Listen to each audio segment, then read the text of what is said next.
इसलिए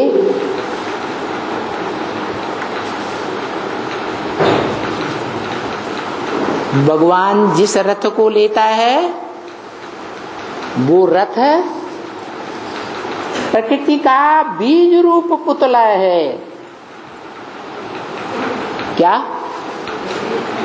5 जड़ तत्वों वाली प्रकृति, पृथ्वी जलवायु अग्नि आकाश का बीज रूप है, जिस बीज का कभी विनाश इस सृष्टि पर नहीं होता है। इसलिए वो बीज रूप लिंग, साकार शरीर, जिसको हाथ पांव नाक आंख कान नहीं दिखाए जाते,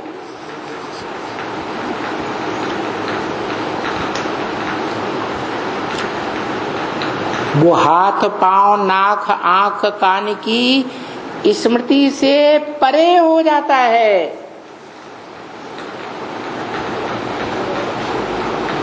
ऐसी आत्मिक स्थिति धारण करता है।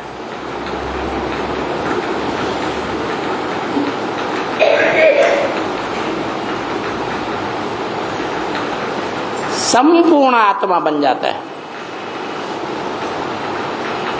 क्योंकि परमपिता शिव निराकार ज्योति बिंदु उसमें प्रवेश करता है। तो संग के रंग से क्या बन जाता है आखिर है? देह बन जाता है, देह अहंकारी बन जाता है कि आत्मा बन जाता है? आत्मा बन जाता है। उसको कहते हैं आत्मलिंग। क्या कहते हैं? आत्मलिंग।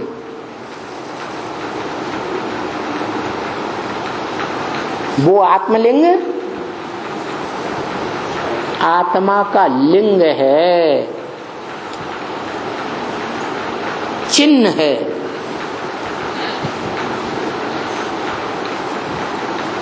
आत्मा अविनाशी और वो आत्मलिंग भी अविनाशी। वो लिंग प्रकृति का पुतला है बीज रूप में।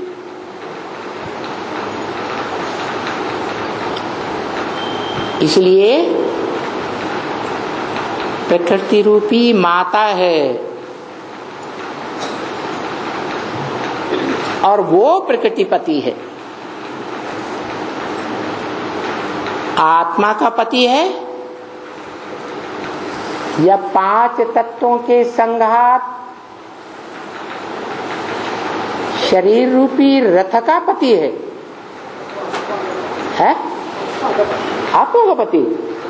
आत्मा तो पुरुष है, पुरुष का पति कैसे होगा? है? आत्मा स्वयं पुरुष है, स्त्री नहीं। हाँ, आत्मा जिस शरीर का आधार लेती है, जैसे कोई पिता माता का आधार लेता है, ऐसे ही वो शरीर रूपी रथ माता 5 तत्वों का पुतला प्रकृति का बीज रूप और सोमनाथ मंदिर में जो हीरा था वो हीरा है उस 5 तत्वों के संघात लिंग में रहने वाला हीरो पार्टधारी।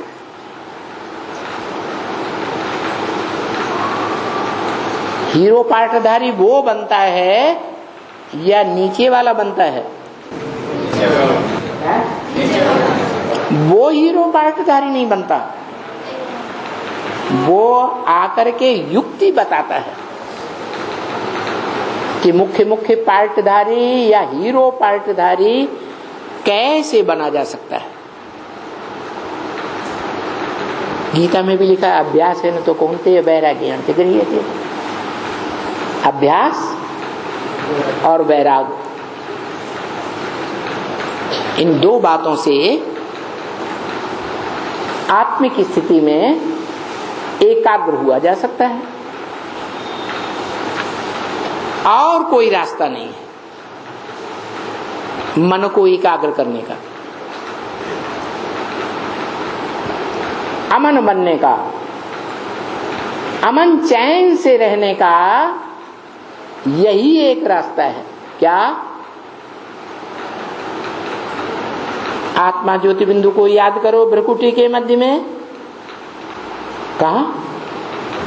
नाक में नहीं। क्या? कान में नहीं। कहा याद करो? भ्रकुटी के मध्य भरी पूरी कुटी है, जहां इस शरीर में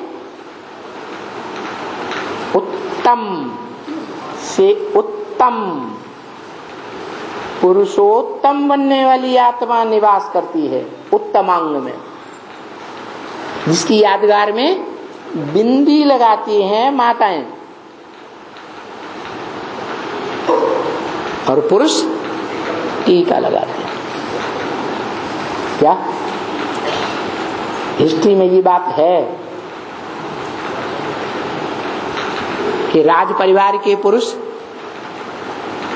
जब युद्ध में जाते थे तो परिवार की कन्याएं माताएं टीका लगाती थी, माने विजय का टीका लगाती थी। विजय पाके आना,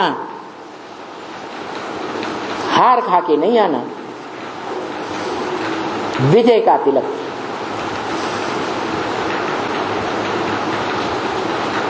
यही बात है कि परमपिता शिव जब इस सृष्टि पर आते हैं, जिस मनुष्य तन में रथ में प्रवेश करते हैं पहले पहले, उसको विश्व की बादशाही का तिलक देते हैं।